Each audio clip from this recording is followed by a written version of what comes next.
harapan. Sa oras po ito, patuloy kaming nananalangin. Dumadalangin ng pagtubay, Panginoon. Patuloy kaming nagpapasalamat sa iyo mga salita. Nagbibigay ng lakas sa amin. Nagbibigay ng paglago sa aming pananampalataya. Patuloy kaming lumalapit sa iyo, Panginoon, na nalangin na makapasok sa iyong trono ng kabalan-banalan. Pagkawarin mo kami sa aming mga kasalanan, mga pagkukulang. Kalinisin niyo po kami ng pagkakalina. Mananagawa namin ng isip namin o mga bagay na alam namin mabuting gawin. Hindi po namin nagawa. We pray, Lord God, that you forgive us, Lord, and have mercy on us, Lord. Dalangin po namin, Panginoon, that you cover this place, O God, with your precious blood. Walutin po ang bawat sa amin ng ibalito. At ang lugar nito, Panginoon, ay nananalangin kami ng proteksyon sa aming buhay, Panginoon. Let there be the spirit of worship. Hallelujah! Sa oras ito, ginagamit namin ang pangalan upang wasakin at sirain ang anumang gawa ng kaaway sa pangalan ni Jesus. Pinawasak namin ang kawalan ng pananampalataya. Lahat ng pag-aalinlangan, kawalan ng pag-asa, takot, ay sinisira namin at pinapalaya sa pangalan ni Jesus. Kawalan ng interest sa salita ng Diyos. In the name of Jesus. In the name of Jesus. Walis ka sa lugar nito. Satan, all the works of the devil, in the name of Jesus. In the name of Jesus. And we pray, Lord God, that you continue to fill this place with your presence, Lord God. Dalangin ko sa iyo, aking mga kapatid, sa buong aming kaisipan, spiritual na paningin upang ang bagay na spiritual at aming pagkakumbaan. Lord, ang iyong mga salita ay maitanim sa aming puso, maitagay sa aming isip, at patuloy na tayo sa buhay, Panginoon. Maraming salamat po sa iyong kabutihan, sa iyong pagpapala sa umagang ito, at ininikar natin ang tagumpay sa oras na ito, in the name of Jesus. In the name of Jesus, and we declare right now victory in our names, in the name of Jesus. In the name of Jesus. And we celebrate, Lord, your goodness. And we celebrate, Lord, your faithfulness. Nanatili ng tapat, nanatili hindi nagbabago sa amin. Pinupuri ka namin, Panginoon, tuloy na pinasasalamat at pinadakila sa makapangyarihang pangalan ng mga Amen. And amen. Lapakan mo natin sa Panginoon. Lakas na palakpak po para kay Lord. Amen. Hallelujah. Praise the name of the Lord God. Hallelujah. Mga kapatid, excited ba kayo sa pagkakas ito? Excited po ba kayo? Dapat linggo at tayo ay nagsasama, pagpupuri sa Panginoon at pag-aaral ng kanyang mga salita, dapat excited tayo. Amen? Excited ba kayo? Mukhang hindi. Hallelujah. At tingin ko ngayon yung kape, sabi mo sa kaya, excited ka ba? Excited ka ba makarinig ng mga pag-aaral ng salita ng Diyos? Okay, sabihin nga natin, excited ako. Excited ako! Mag-aral. Sabi yung mga salita. Parang hindi kayo excited eh. Di ba kayo natutuwa makamit natin si Lord? Natutuwa ba kayo? Wow! Maranasan ko ang Panginoon. Dapat masaya tayo. Amen? Sabihin nga natin, excited ako. Excited ako! Iyak ka eh. Hindi ko pinsino eh. Sabihin natin, excited ako. Excited ako! Na mag-aral. Mag-aral! Ang mga salita. Amen. Kasama ng Diyos sa pag-celebrate ng kanyang kabutihan, ng kanyang katapatan sa atin. Okay. Ganda po ang ating pag-aaralan sa araw nito. Ito po ay dinamagan ng limang aral o 5 lessons sa buhay ng Job o sa aklat ng Job. Alam niyo po, pag binabasa niyo yung Job, no, medyo mahirap sa maintindihan. Maraming mga komplikasyon, no, maraming mga tanong na dapat na masagot. At sa aking pong pag-aaral, no, gawa ng outline pa lang ng Book of Job, alam niyo ba na mga pang-apat o pang-lima o pang-anim ko ng paggawa ng outline.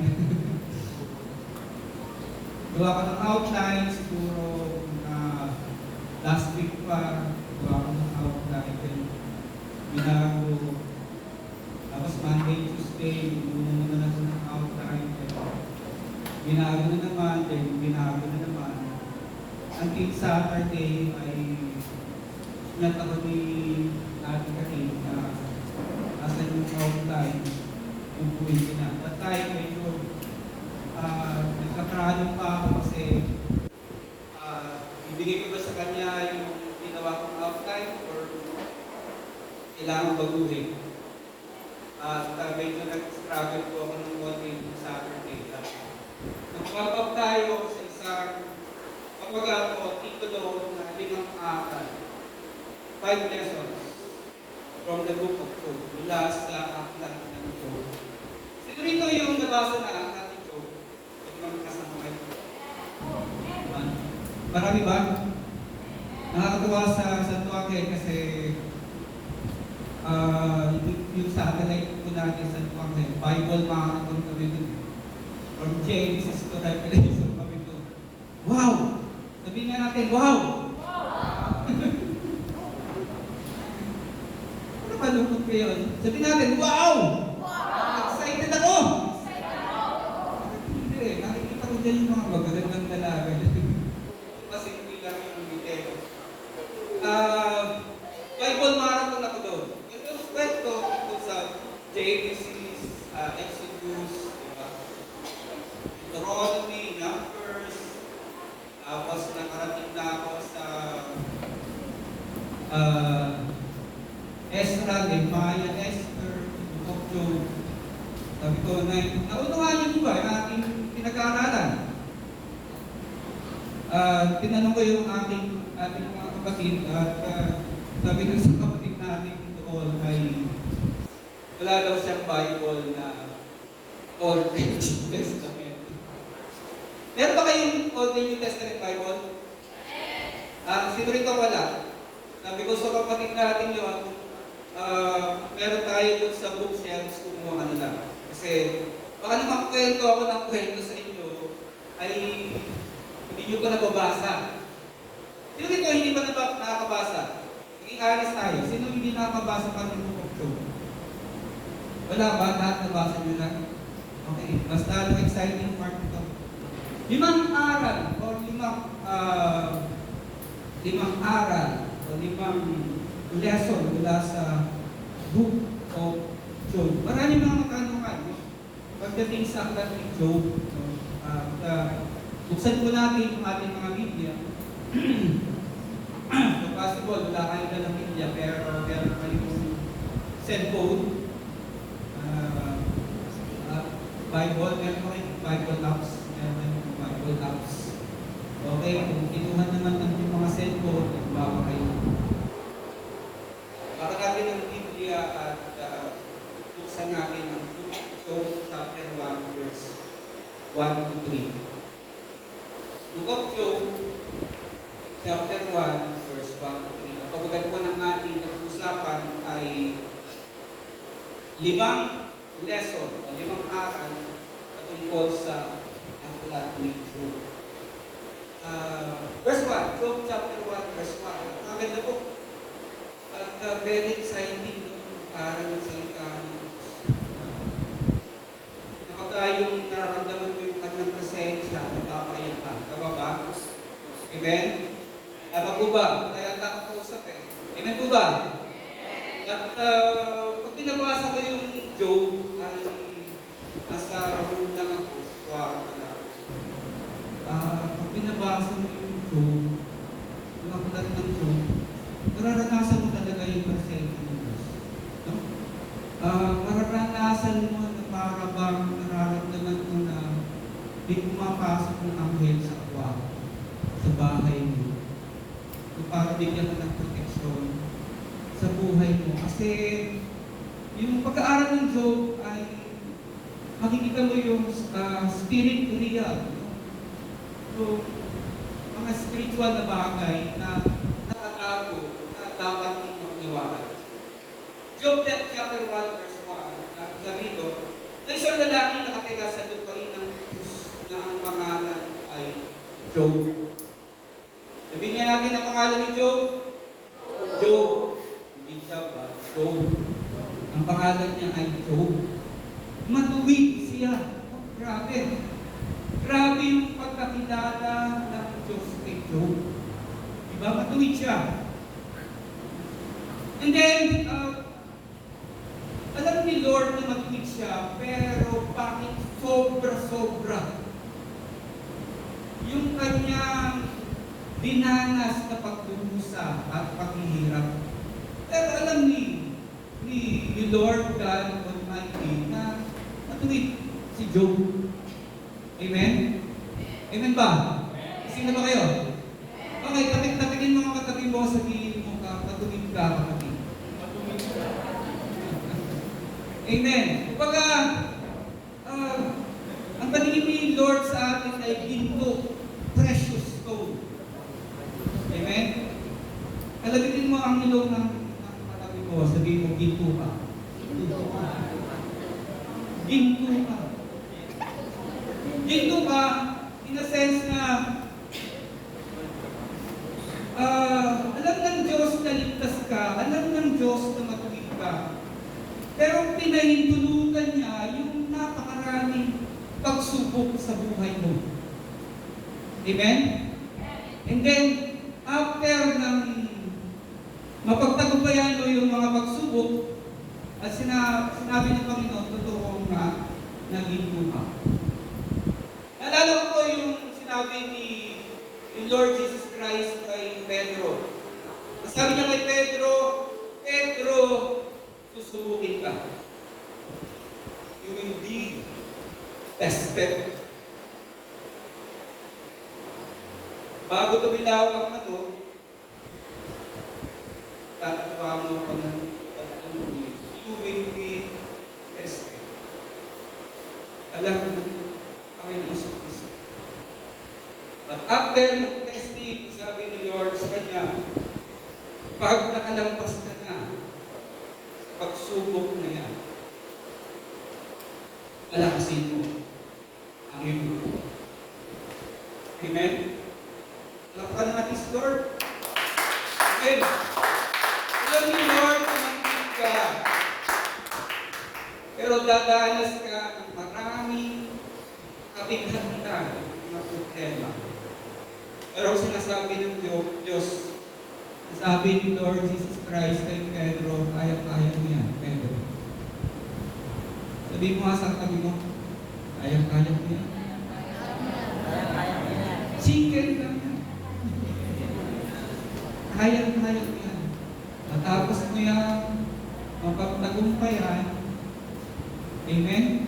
Ikaw ay mapupro, ikaw ay pinto, at ikaw ay magdala. Ang pag pinabasa ng Job, alam na ni Lord na matuwid siya. Sabi ito, matuwid siya, walang katikasan ang pamumuhay. Ay takot sa Diyos at umiiwas sa kasama. Alam ng Diyos na si Job ay matuwid. Pero pinahintulutan niya pa rin ang mga pagsubok na dumating sa kanyang buhay. Amen? Ano na yung mga pagsubok na dumating sa kanyang buhay? Kunin natin sa verse, ito ang anak ni Job, ito ang anak niyang lalaki, at tatlo naman ang babae. Sabi na, ito ang lalaki, yung babae. Verse 7, 7,000 ang kanyang tupa. Grabe. Ano ba gagawin ko sa 7,000 tupa?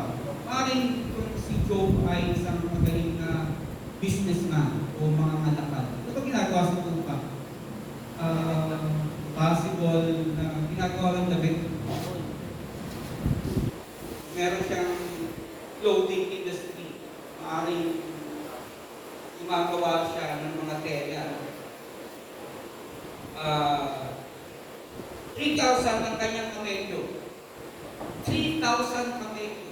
Isipin niyo, 3,000 kamelyo. Ano bang ginagawa ng kamelyo? Ano bang pakinabang sa kamelyo? Pinapanood na nila. Lalagay sa soup. Di ba for transportation, di ba? Kung meron siyang malaking transportation company, napakayaman, kung meron siyang kumpanya ng transportasyon. Kasi meron kong 7,000 kamelyo. Parang kang merong 7,000 bus. Sige mo, 7,000 jeep or 7,000 tricycle. Grabe ang yaman ni Job, no? 500 pares ng baka. 500 pares ng baka. Maring si Job ay meron siyang karnihan, di ba? So, meron siyang tindahan ng karne. Kasi dami ng baka eh. Ano ba ang presyo ng isang baka ngayon? Grabe, no? Sa presyo. Kasi po yung chewing ko sa mga magulang ko nag-aalaga baka at mga kalabaw. Inihanda nila yun. Kaya sila nag-aalaga ng baka in case of magkasakit sila. May mangyaring insidente o aksidente, ipibenta lang sila ng baka. Kung baka yung nakakahalaga ng 40,000 to 60,000 pesos. Ibig sabihin, magbenta ka lang ng isang baka, sold na yung pagkakasakit. Ganun kamahal ng baka. Pero isipin mo, 1,000 baka. Grabe ang yaman ni Job, no? Parang buong palengke yata pag-aari na ni Job. At 500 asno. Ano ginagawa sa asno? Asno, transportation din. Tama ba? Ha? Okay, industry din. Lucky. Ha? Yun po. So, sa Brito, marami ang kanyang kalipin. Marami siyang siyempre marami nag-aalaga, marami siyang nagpagtinda, marami nag-manage ng kanyang business. Siya ang pinakamayaman sa buong lupain ng Israel. Sabi mo, siya yung pinakamayaman. Grabe ang yaman nito. Pero, pinakita ng Diyos na si Job ay pinto. Si Job ay matuwid. Parang pinikwento lang kung bakit siya naging matuwid. At nakita po natin yung kanyang dinanas na napakalaking problema sa alam mo ba yung nangyari sa kanya? Sabi ito, isang araw, nagtipon ng mga anghel sa pasensya ng Panginoon at sumama sa kanila si Satanas. Alam niyo si Satan ay parang parito lang siya, di ba? So, possible, pwede, katabi mo siya. Sabi pa sa lupa, sa langit, so ikot-ikot lang si Satan, pwedeng pinapaypayan ka, or pwedeng, pinapaisip ka, hindi naman kaya sakal di ba? Inalagyan ka lang sa isip mo ng, yung, binaiiwanan mo yata yung plano sa inyo ng bukas, or, hindi ko napakain yung aking or, pwedeng, isip ka ng ano kaya kakain ng dito ng hali. Set aside muna natin yan. Tingnan natin yung realidad na tayo ay nabubuhay na in a spiritual real na nandyan yung Diyos. Okay? Okay ba yun? Okay ba yun? Okay. Talabitin mo niya ang katabi mo. Sabihin mo, nandiyan lang ang Diablo. Paikot-ikot, parang ngayon. Careful. Namungal. Nagkahanap ng masisila. Kaya kaya na tayo. Amen? Pero sa mga bagay na ito, hindi alam ni Job. Hindi niya alam na sinulog siya. Hindi niya alam. Sa dito, sinabi ng Panginoon kay Satanas, saan ka nanggaling? Sumagot sa Satanas, nilibot sa mundo. Yan lang, hindi pa siya binibihag, hindi pa siya kinukulong. Yan lang siya. So, lupa, kaya langit, at kumbaga naghahanap siya ng ma-represent na niya kay Lord. Sabihin niya, alam mo ba si Kuya Kaning? Kaya inaantok na. Medyo, kumbaga nagkahanap lang yung Diablo na kumbaga may naaposa sa harapan ng Diyos. So, sabi ito, sinabi sa verse 8, sinabi sa kanya ng Panginoon, napansin mo ba ang lingkod kong si Job? So dito, hindi yung Diablo ang lumapit kay Lord para sabihin na meron akong iaako sa kay Job. Diba? Pero sinabi niya, ang Diyos mismo diba? Sabi ni Lord sabi ng God the Father, the Creator, sabi ng Diyos, nakita mo ba ang lingkod kong si Job? Ibig sabihin, isang paghamon na sa Diablo ay parang hinahamon mo siya ng isang laban. Diba? Parang ang isang presidente at sinasabi mo, nakita mo ba yung aking isang general? Diba? Kung magsasabong ka ay sasabihin mo, nakita mo ba yung ano ko na yan na kulay pula? Matikas yan. Kumbaga, parang kang nagkahamon, di ba? Parang isang pagkahamon ng laban na sinasabi, nakita mo ba na ginto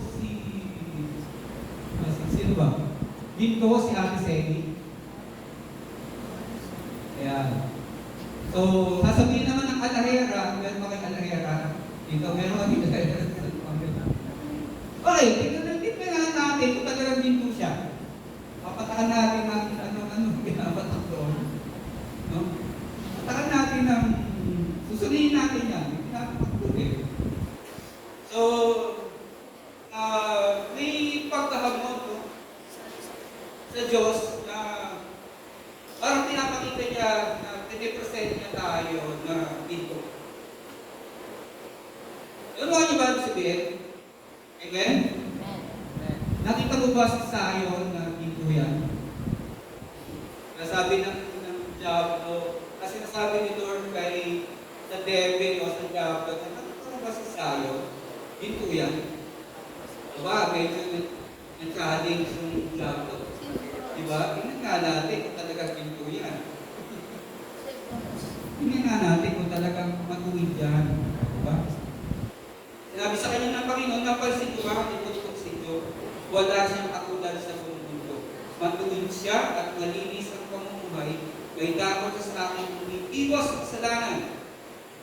Medyo pumasok na dito yung Diablo. Hindi alam ni Job. No? Hindi na alam ni Job na mayroon mang nangyari sa spirit niya. No?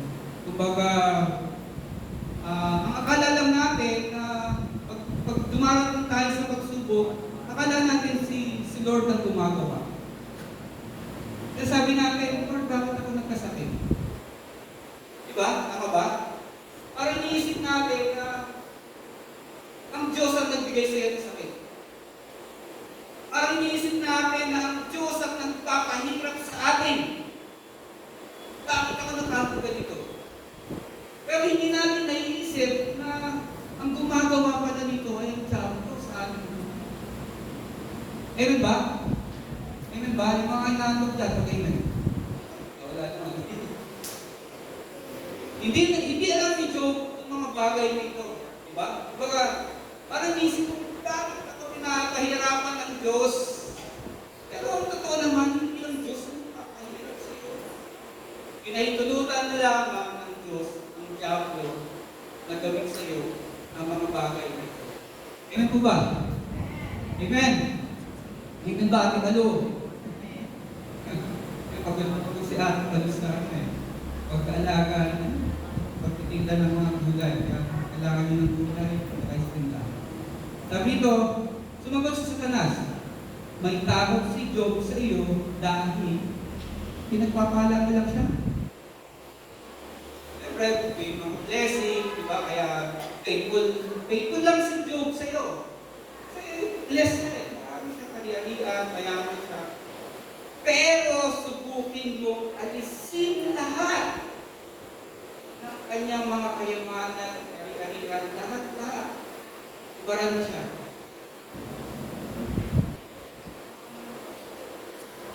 Sabi ng Diablo ay tatakwin ka niya. Pero ginawa ng Panginoon Diyos for one day, isang araw lang, nag-ubos lahat ng kanyang kari-arian, nag-ubos na rin. Isang araw lang. Kaya hindi natin pwedeng panghawakan ng yaman mo, namin ang kaya sa bangko. Sa araw ay napatuto ko, bilang siya, 190 dito na limas doon sa kanyang bangko. Grabe. So yung yaman mo, hindi, one day lang. Ubus lahat ang kanyang kayamanan. No? Pero makikita natin sa buhay ni Job, sa verse 20, na wala na kanyang yaman, wala kanyang mga anak, wala ang bahay, nakakawala. Sabi sa verse 20, nang marinig ni Job yun, pinagbalita sa kanya na gano'n na nangyari, tumayo siya at pinunit ang kanyang damit para magdalamhan. Nung nangyari yung krisis sa buhay niya, nalungkot siya at nagdalamhan. Sa ating bansa, napakaraming krisis o dapat tayo magdalamhan. Sa araw lang, pinapakita yung napakaraming basura. No? Kailangan tayo magdalamhati. Pero pagkatapos na magdalamhati, sabi nito, tumayo siya, pinugin na kanyang damit para magdalamhati. Pagkatapos, pinahin niya ang kanyang ulo at nagpatira pa sa lupa. Siya ay nagpatira pa sa lupa para saan? Para para sumamba sa Panginoon. Tawa si Job kasi may dumarating sa peak ng pagbuhay mo na krisis sa buhay mo. Napakarami at napakabigat na kasalanan. Makakaya mo ba yung ginawa ni Job na siya ay sumamba at magpuli sa Panginoon? Siguro pag dumating yung mga pagsubok, marami kang sisisihin, marami kang iisipin bakit nangyari sa buhay mo yung mga bagay nito. Pero ang ginawa ni Job, pinunit niya yung kanyang damit, nagdalamhati siya, lumuhod sa lupa, at sinabi niya, purihin ka,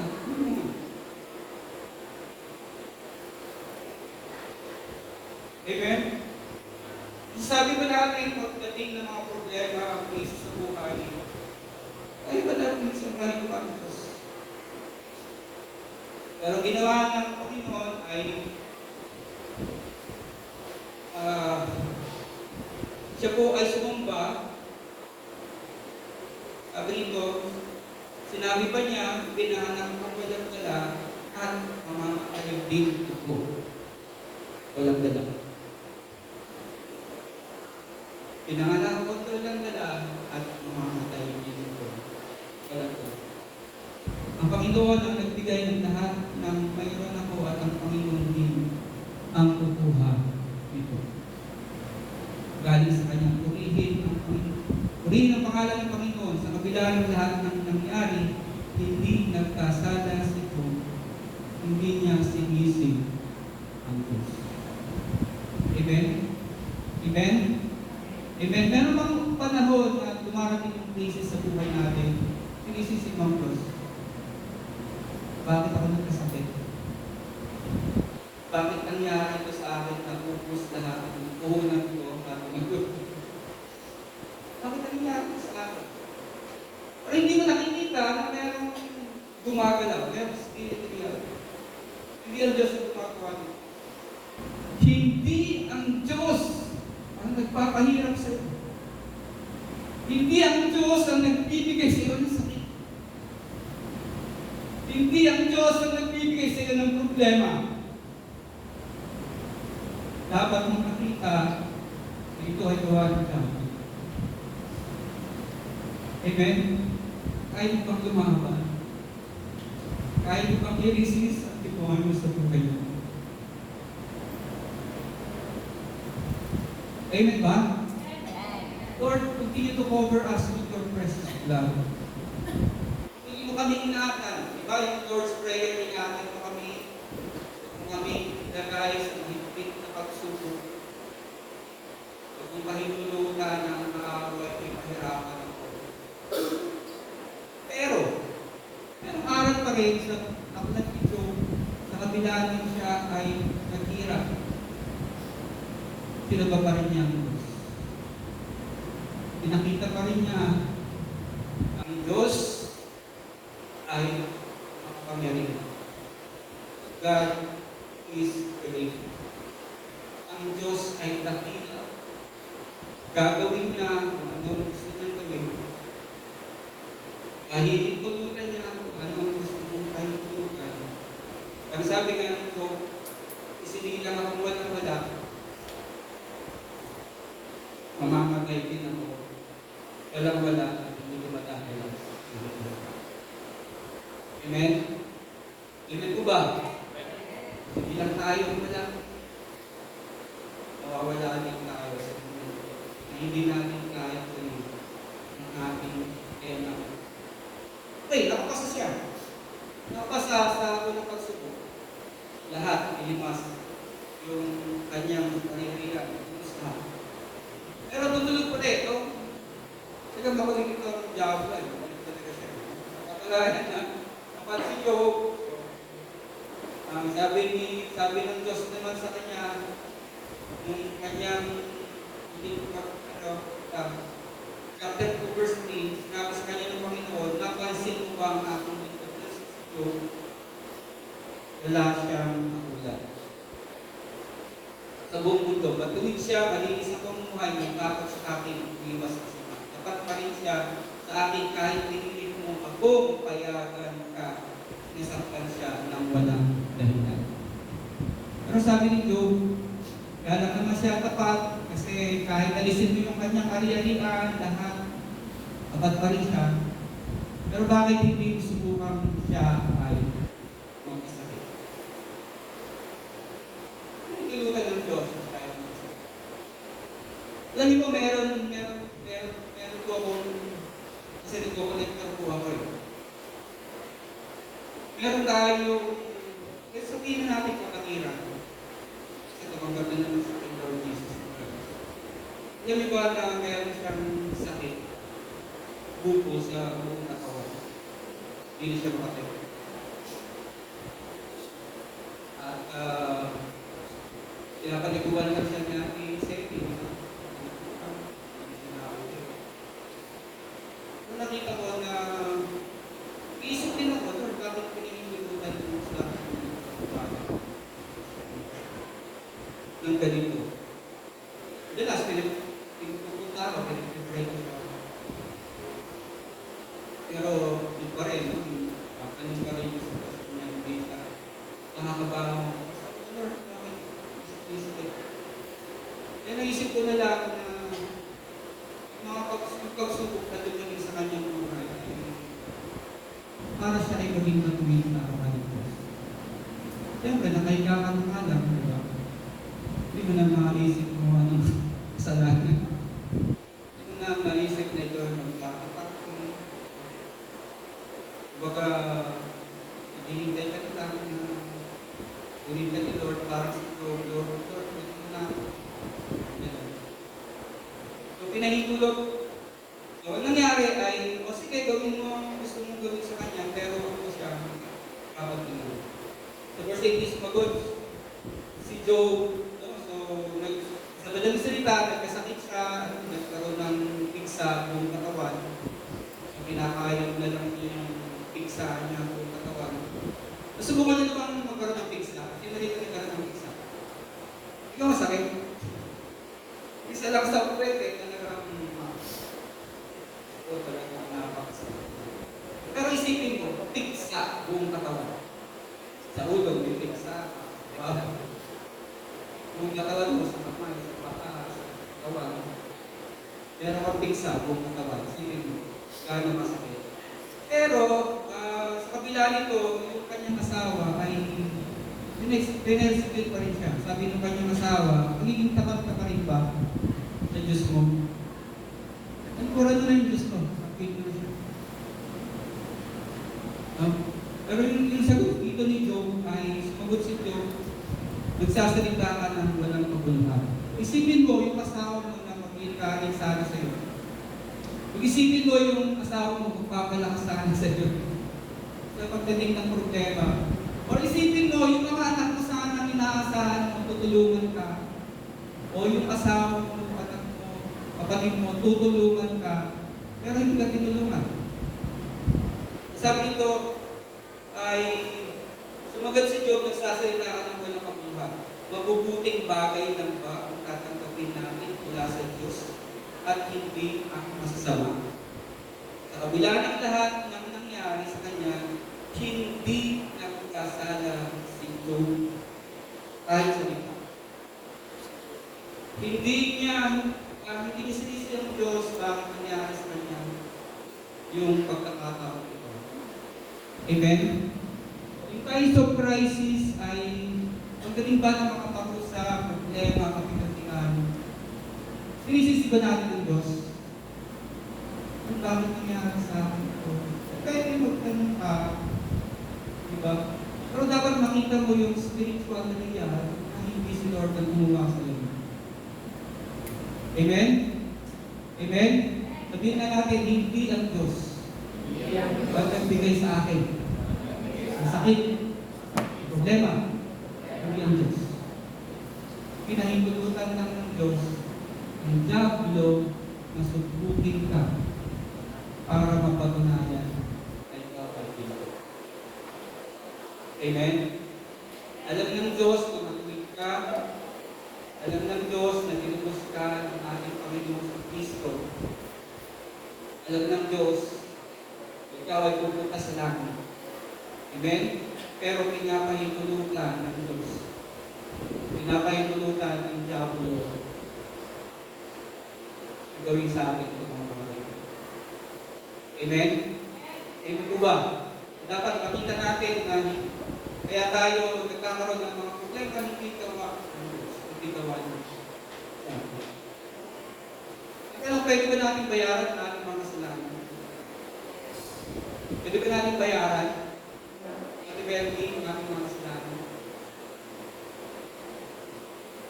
Ate Angge, pwede ba natin bayaran ang ating mga kasalanan? Ate Vicky, pwede ba? Mahintulutan ka na, bayaran mo yung mga kasalanan. Pero sapat ba? Bayaran natin. Amen?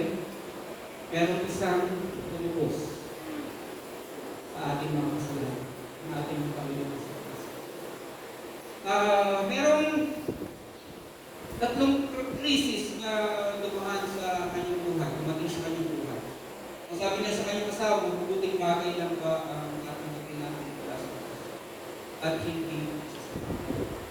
So, tatlong krisis na dumating sa kanyang buhay. Number one is physical crisis. Physical crisis, in a sense, lahat ng ari-arian niya, lahat ng kayamanan niya. Binigyan pa siya ng sakit. Ang pigsado ng boom.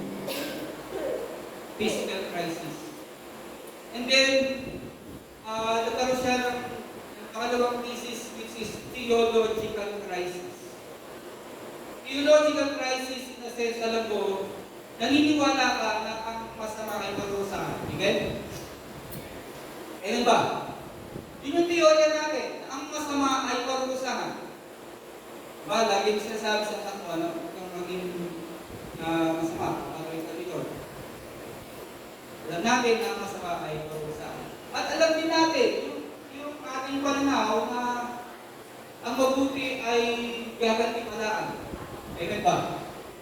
Amen ba? Ang mabuti ay gagantipalaan. Yun yung ating theology, ating paniniwala. Hallelujah. Yung ating paniniwala na ang masama ay parusahan, ang mabuti ay bibigyan ng reward. Amen?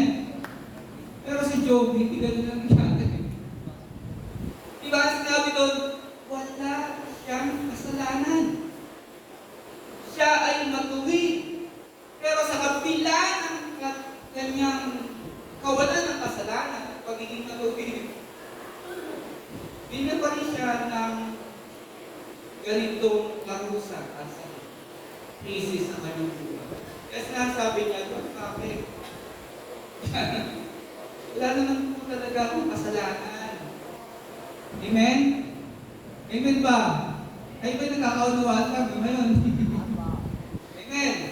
Ay yung job na yung nakalagay na nasa tabi mo na, pilog mo naman mo. Hallelujah! Theological crisis at pangatlo ay spiritual crisis. Number 3, spiritual crisis. Spiritual crisis in a sense na haharap ka sa Diyos. Alam mo, haharap ka sa Diyos. At pagharap ka sa Diyos, ano na?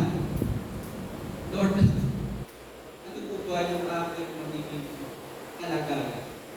Amen? At ang tayo, mamatay dito ay gusto. At kung hindi mamamatay, ayaw mamamatay at ayaw haharap sa Diyos. Merong krisis sa buhay nito na gusto niya makapusap ang Diyos at gusto niya makapusap. Okay, so medyo bibisin na po natin. So nakita po natin, number 1 ay greatness ng God. Sa kabila ng mga krisis, problema, dumating sa kanyang buhay, pinuri pa rin niya ang Diyos. Amen? Amen po ba? Yan po bang dumarating sa buhay natin, lumisan merong, siyempre may mga kamag-anak na nagpapatay, di ba? Pero sinasabi natin sa mga kanilang mga kamag-anak na patayin natin ang Diyos. Suprayin natin. Kasi sa Diyos na dakila, alam niya so, pumayag na kunin ng Diablo ang lahat sa kanya, saktan siya. So, binigyan ng mahintulot na saktan si Job. Dapat na si Job, Lord, bakit ganun? Bakit ako nagkasakit? Hindi niya alam na mayroong spirit real na ang Diablo ka lang. Okay? Letter C, maaari ba bayaran ng taong kanyang kasalanan? Sabi ni Job ay, kung binabayaran ng taong kanyang kasalanan ay, bakit naman yung mga masasama ay umundag ka? Na nasira yung kanyang theory o paniniwala na ang masama ay parusahan at ang mabuti ay bibigyan ng Diyos. Pero sabi niya, kung bibigyan naman ako, kung nangyari naman ito dahil pinaparusahan ako ng Diyos, bakit naman yung mga masasama, umulat pa sila? Nasira yung kanyang teorya. At sa kabila nito, number 2 lesson na natili siyang tapat sa pananampalataya. Ibig siguro, bakit tinatanong natin, marami tayong mga tanong, bakit pa pinayagan ang Diyos ang Diablo sa buong tao? May tanong niyo ba yun? May tanong niyo po ba yun? May tanong niyo po ba yun? O bakit ako nagkasakit? Bakit pinayagan ko? Ako ay nagkasakit. Pero sa kabila nito, ay nanatili pa rin tapat si Job sa Diyos. Kung pinanatili niya yung kanyang katapatan, pinanatili niya yung kanyang ginto. Diba? Ang mga lahera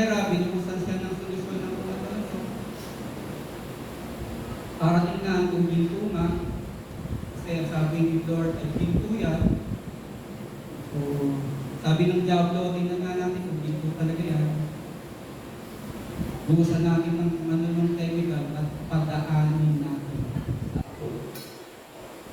Amen? Amen ba? Mga tinatanong natin, mamaya magkakaroon tayo ng nasagutan. Bakit ang mga tanong na yan ay magkakaroon ng sagot? Bakit pinahintulutan ng diablo? Bakit pinahintulutan ng Diyos ang diablo? Bakit pinahintulutan ng Diyos yung mga bagay nito ay mangyari sa akin? Itatanong niyo ba yan? Hello? Itatanong niyo ba yun? Ha? Isinto ba kayo? Ikaw sa ba ako? May tatanong niyo ba yun? Bakit, Lord?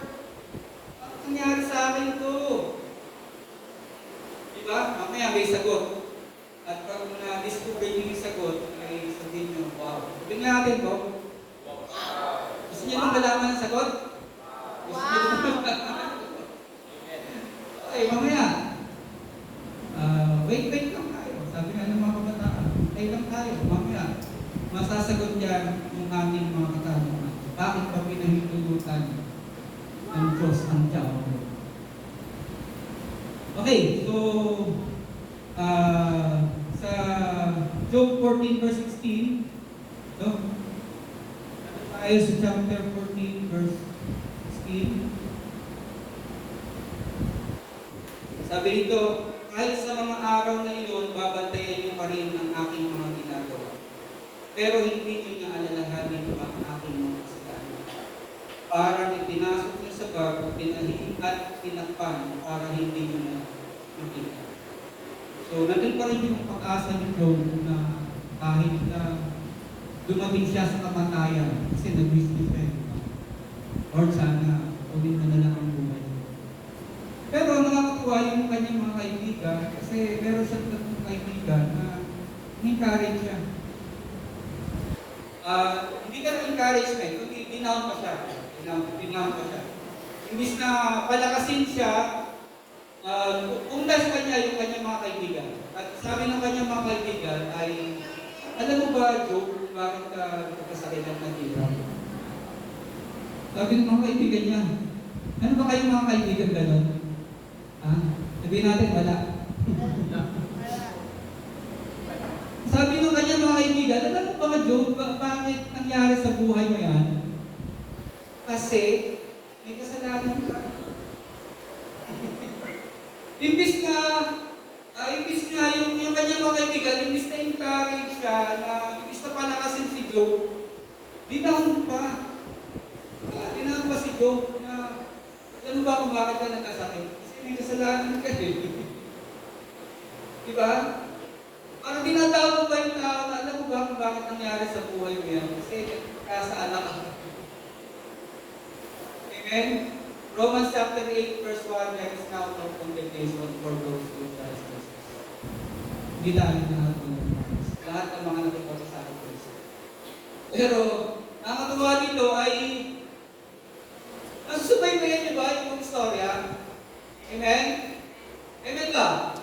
Palakpakan na si Lord para mag-susubaybayan.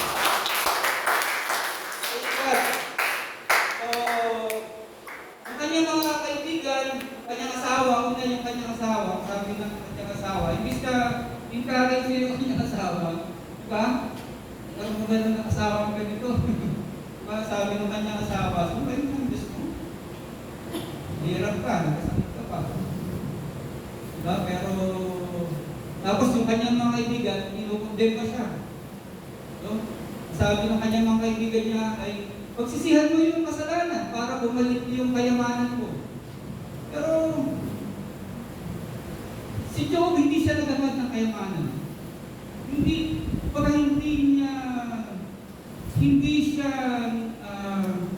Hindi niya inisip yung payo ng kanyang mga kaibigan. Pagsisihan mo na yan para iwaman ka ulit. Hindi. Hindi ganun yung inisip niya. Sa kabila nung nangyari sa kanyang buhay, naging tapat pa rin siya. Sabi niya, kahit ako mamatay, wala sa mundo ito, Lord, tawarin niya lang po ang aking kasalanan. Amen? Amen? Isang araw, harap tayo sa Diyos na tawarin niyo po ang aking mga kasalanan. Naging tapat pa rin si Job. At number 3 ay 3 lessons ay nagtagpuan yung tagapagligtas ni Job. No? Sa Job chapter 9 verse 32, 9:32, medyo bilis na po natin ito. 9:32, Job chapter 9 verse 32. Ganda po basahin yung ito. 32, hindi tao ang Diyos na katulad ko. Hindi ko siya kayang sagutin o isakdal man sa hukuman. Hindi siya tao. Paano ko makakalapit? Mayroon sanang mamagitan sa amin para pagkasuntuin kami dalawa. So, nag-aas na ng ko. Sana may isang tagapamagitan between God at siya. Amen? Bakit? Kasi tinaturo siya ng kanyang asawa, tinaturo siya ng kanyang mga kaibigan, imbis na kahit sa sinasabi pa na makasalanan ka, kaya nagkakasakit, diba? Makasalanan ka, kaya parang pangamang problema. Sabi na lang niya, pagdating ka kay Lord, tawarin mo ang aking mga kasalanan. At gusto ko, hindi naman ako makaharap sa iyo dahil ikaw ay Diyos ng banal. Amen? Pero ako ay tao ng kasalanan. Sana, merong magitan sa atin para naman ay pahayag ko sa Kanya na totoo naman talaga na wala akong kasalanan. Hindi ako nagkasala.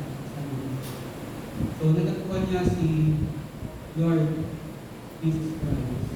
At ito ay isang prophetic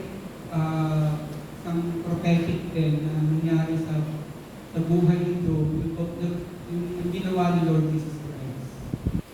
Na hindi siya nagkasala, pero pinarusahan siya. Wala siya kasalanan, pero pinarusahan. Ang wish niya lang ni Job sa Job chapter 19 verse 25, Job 19:25, meron siyang nakitang pangitain. Sabi ito sa verse 25 ay, pero alam kong buhay ang aking tagapagligtas na sa bandang huli, darating siya dito sa lupa para ipagtanggol. Nakita niya yung Kristo, tagapagligtas. Nakita niyo na mga Kristo, tagapagligtas. Amen? Nakita na ba natin siya na siya ang pumutos sa ating mga kasalanan. Tayo ay nagkasala. Hindi natin kaya bayaran ang ating kasalanan.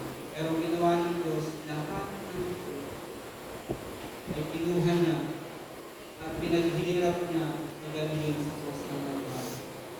Namatay siya para sa atin. Gagapusin tayo sa ating mga kasalanan. Ang araw, harap tayo sa Diyos ay hindi na para hatulan ng ating mga kasalanan dahil tayo ay nagsisi ng ating mga kasalanan. Amen. Hindi na uungkatin pa yung mga ginawa. Ang uungkatin ni Lord, ano ba yung ginawa mo para sa Kanya? Para bigyan ka ng Lord. Amen? Lapakan na natin si Lord doon. Hallelujah. Sabihin mo nga sa iyong katabi, ano ba?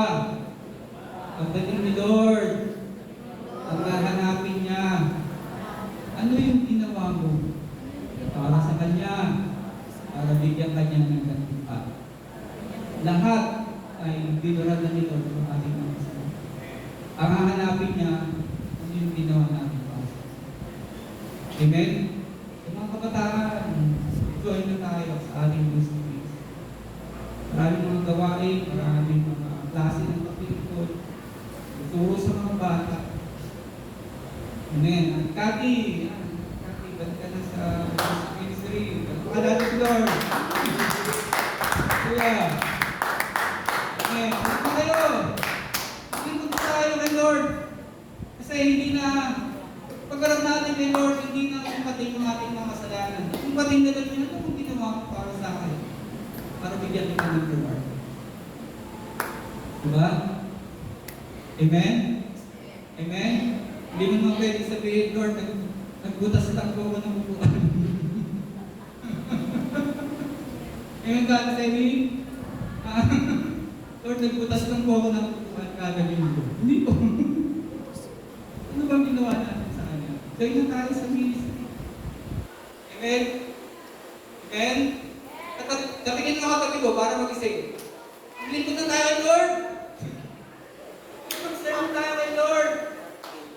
At meron kanya-kanyang reward at ibigay sa atin ang Diyos. Amen po ba? So, balik tayo sa ating pinag-usapan. 3 is natagpuan yung tagapagligtas ni Job. At 4 ay lagi na tayo matapos. Number 4 ay kung minsan ay may mga tanong na wala talagang kasagutan. Hindi mo kaya sagutin. Sabi ni ng Diyos kay Job ay, okay, anong hindi kay Job? Sabi ni ng Diyos kay Job, Job, nasan ka ba? Ang ginagawa ko ng Job. Job, nasan ka ba? Ang ginagawa ko ng Job. Kaya mo bang pasikanin ng araw? Kaya mo palabutin? Kaya mo bang pasikanin ng buwan? Kaya mo bang i-manage ang buong mundo? Kaya mo bang gawin yung mga bagay dito? Meron dalawang hayop na binigay na example na ay yung behemoth at yung Leviathan. O sa akin, sure wala na yun ngayon, pero sabihin namin hippopotamus or alligator. Sabi ni God sa kanya ay merong nagsasabi na istorya lang niya tayo si Job, no? Pero hindi po kasi nagsalita ang Diyos. Sabi ng Diyos kay Job, kaya mo bang bulihin yung alligator? Buhaya? Di ba kaya mo bulihin? Sabi ni Lord kay Job, kaya mo bang bulihin niya at itali para sumunod sa'yo? Sabi ni Lord sa kanya, siguro magawa mo man yan ng isang beses, pero hindi ka napapakalawa. Nakita na ba kayo ng buhaya? Ayan, di ba? Kaya mo bang hulihin ng buhaya? Wala po. Kaya mo bang hulihin ng buhaya? Okay, isang beses, hulihin mo yan, nakatali mo, hindi na yun, pero hindi mo kaya pangalawahan. Ayaw di hippopotamus. Pero isang tanong doon ay, bakit na ba lumikha ang Diyos ng buhaya, hippopotamus? Diba? Amen? At, siyempre, yung pinakasagot doon ay para magbigyan ng kalwalhatian ng Diyos. Para lang to bring glory to God. Magbigyan ng kaporya ng ating Panginoon. So, nakakatawa yung mga conversation ni Job at ni God. So, number 4, kung minsan may mga tanong na wala naman talagang kasagutan, talagang mahihirap sagutin ko. Tiwala na lang tayo sa Diyos. Amen? Amen? May mga tanong ba kayo kay Lord? May mga tanong na sagutan. Pero, kung minsan, sinasabi natin, Lord, bakit nangyari sa amin? Pero si Job ay nagtiwala tayo sa Diyos. Pinagkagalaan kami. Lord, kahit namin nagkasakit, pupurihin pa rin kita at sasabihin. Amen? Amen po? Kahit na ako'y walang bawat pagpasok, Lord, ako pa rin ang Diyos ko. Amen po ba? Kahit wala akong pamasahe sa church, naglalakad lang ako, Lord God, Almighty, ikaw pa rin ang Diyos ko. Hindi ako magbabago. Magiging tatak ako sa iyo. Amen po ba? Hallelujah. Kung isa din mga tanong na walang kasagutan, kailangan natin si Lord, magtiwala na tayo sa Diyos. Naranasan ni Job ang Diyos at siya ay nagsisi sa kanyang kasalanan. Job chapter, bakit ito tayo? 42. Diba? It's natin. Job 42 verse 3 and verse 3 to 6. Ako Ako po'y tinanong ninyo kung bakit ako'y nag-aalala sa inyong pagbuman. Eh, wala naman akong nalalaman. Totoo pong nagsalita ako ng mga bagay na hindi ko naiintindihan. Lord, patawarin niyo po ako kung ano yung nasabi ko, isip ko, at ang mga bagay na hindi ko lubos na unawaan. Pero nakakuha nito, sabi sa verse 4, nakipag-usap po kayo sa akin na sinabi niyong nakinig ako sa inyo at sagutin ko ang mga tanong niyo. Noon ay narinig ko lang po sa iba ang tungkol sa inyo, pero ngayon ay nakita ko na po. Grabe! Tingnan natin, grabe. Tingnan natin, wow! Nung nasa pagsubok ka, sabi niya, my grace is sufficient for you. Sabi ni Pablo, Lord, alisin mo na yung sakit niya. Pero sabi ni Lord sa kanya, hindi ko aalisin niya. Kasi the more na dumadanas ka sa ganyang pagsubok, the more na mararanasan mo ang Diyos sa buhay mo. Talapakan namin. Hallelujah! Nung wala ka, pinuntahan ka ni Lord, binigyan ka niya.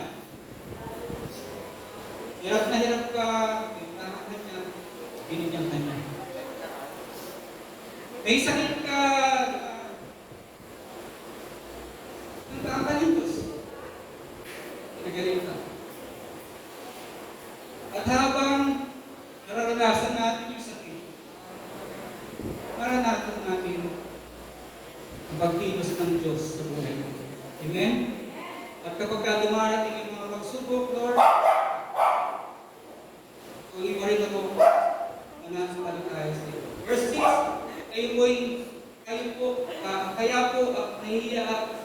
kaya po nahihiya sa lahat na sinabi ko sa inyo, pag po kayo ay nagsisisi sa pamamagitan ng pagbuko sa abot kalikabot. Sabi ni, kumbaga ito, paraphrase yung salita nito, Lord, isisiper ko na lang po yung aking bibig. Lord, tatakpan na lang po yung aking bibig. Kasi, Diyos ka eh. Tatanggapin ko na lang po yung nangyayari sa buhay. Kung ako po yung dumadaan sa apoy ng pagsubok, amen? Para mapatunayan na po ay dito. Alam ng Diyos na matuwid tayo sa harapan ng Diyos. Pero pinadadaan tayo sa apoy ng pagsubok para mapatunayan tayo na kayo ito dito.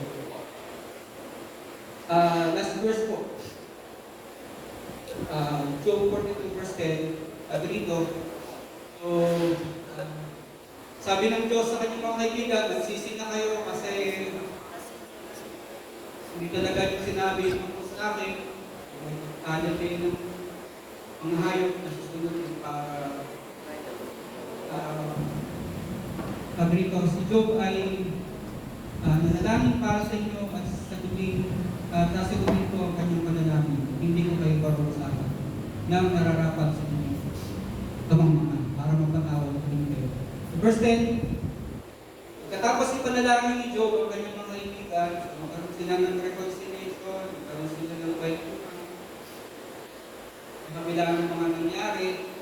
Sabi nito, pagkatapos may panalangin ni Job ang kanyang mga kaibigan, muli siyang pinangulan ng Panginoon at pinumlipa niya ang dating kayamanan ng Panginoon. Grabe mo. So sa verse 17, nabuhay pa siya ng 140 taon at matanda na si Job na siya mamatay. Okay, balik tayo sa tanong. Bakit pinapahintulutan ng Diyos ang diablo? Hindi tayo ng pagsubok. May sagot na ba kayo? Ha? May sagot na ba kayo? Okay, ang sagot ay nasa Santiago chapter 1 verse 2.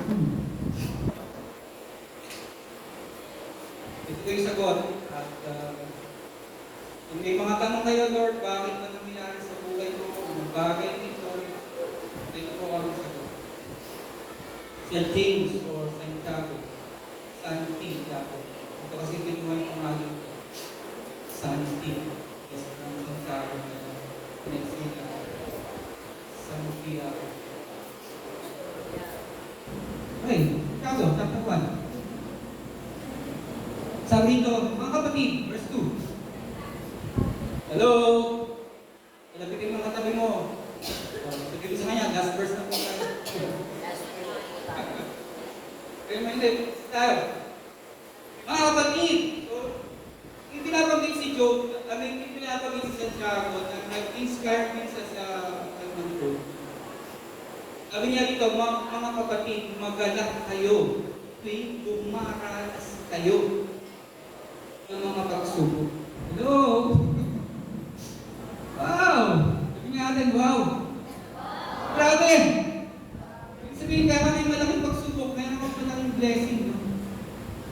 Sabi ko, mga kapatid, magala kayo sa tuwing dumaranas kayo ng mga pagsubok.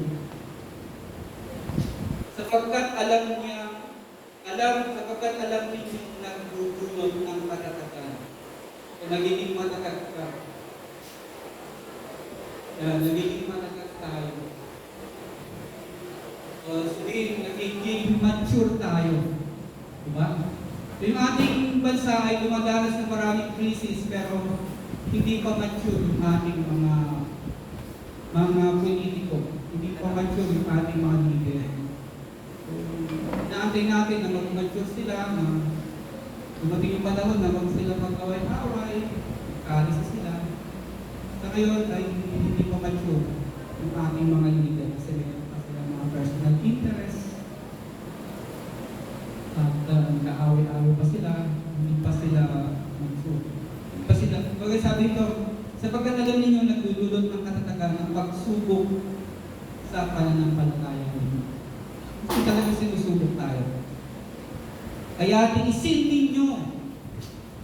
Yan, lapitin mo ang katabi mo. Sabi mo sa kanya, tiisin mo. Tiisin mo lang. Tiis lang.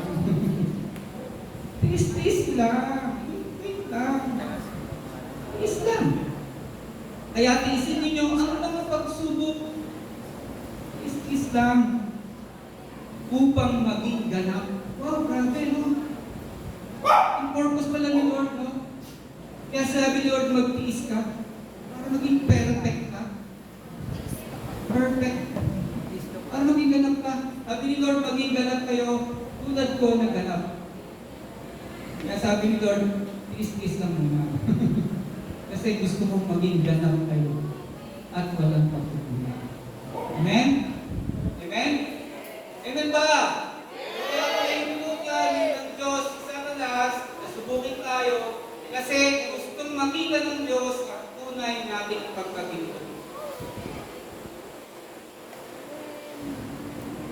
Amen? Pero alam talaga ng Diyos na dito ka. Sabi mo sa katabi mo, alam ng Diyos na dito ka. Alam ng Diyos na dito ka. Pero dadaan tayo sa mga pagsubok. Sabi, isindang natin, pero ang purpose ni Lord para maging ganap at walang anumang pagkukulang sa buhay mo. Wow! Grabe. So, number 5 ay ginamit ng Diyos ang pag-uusap upang makamit ang pagpapala ng Espiritu. Para maging matatag ka. Amen? Para maging pasensyoso ka. Para maging mahusay kang mananandata. Para maging mahusay kang engineer. Para maging mahusay kang pilot. Para maging mahusay kang kapitan ng barangay. Para maging mahusay kang senador. Para maging mahusay kang presidente. Dadaan tayo sa isang maligpit. So in conclusion, James chapter 1, 2-4, nangyari ng mga bagay nito para tayo ay maging tumatag, maging ganap, perfecto, at walang pagkukulang. So, in conclusion, number 1, so, kailangan tayo mabuhay sa pananampalataya. Amen? Mabuhay sa pananampalataya. Mabuhay sa pananampalataya. Mabuhay sa pananampalataya. Naman ang mangyari sa buhay natin, exercise, practice faith. Lord, salamat po. Nananampalataya ako sa iyo, Pinoy. Amen? Amen po! Hindi po ba kayo? Hallelujah! Buhay tayo sa pananampalataya. Number 2, pagbabalang spiritual pagkatapos ng crisis. Nagiging matatag ba? Walang kapitasan. So, pagkabat hindi hinangad ni Job yung material na bagay, pero ibinalik sa kanya. Actually naman, ang tunay na kayamanan, hindi naman yung yaman sa mundo. Ang tunay na kayamanan ay spiritual. Masipag ka. Amen? Tama ba, ate? Masipag ka, hindi ka tulog. Masikap ka, hindi ka mawawala ng pagkakas sa iyo. And then yun ang gusto ng makita ng Lord sa atin. I-develop yung ating character, at pag nag-develop yung ating character, susunod ang pagpapalang. Number 3, panahon ng pagpapala. Siyempre, mahalin natin siya. At sabi ko kanina, maranasan natin siya sa panahon ng pagkirkis at pagkulis. Amen? That the Lord that you will provide. Amen? Problema man natin, walang pambayad sa Christian fee, Lord. Alam ko, ikaw ang sumasama. Amen? Problema man natin na kulang ng ating kapareha, Lord. Alam ko, hindi ko kapapag. Wala man ako pamasahe, papunta sa church, ano man, may sakit man ako, ano man, ilagayin ko ngayon, alam ko, ang buhay ko, na hindi mo ako kababayan. Patuloy akong mananampalataya. Ang lahat ng ito, nung sabi ni Lord kay Job, alam mo ba bakit ginawa yung buhaya at hippopotamus? Isang maisip, bakit niya ginawa? Ang lahat ng ito ay para magbigay ng kalwalan ng Diyos. Para i-presenta, wow. Amen? Wow, parang Kuya Mali ay totoong dito. Ang tunay na natulog. Amen? Talaga natin paglaban sa Kuya Mali. Lapakan natin ng Diyos. Praise the name of the Lord God. Praise the Lord. Let's continue to worship the Lord. Let's praise the natin ang kanyang katapatan.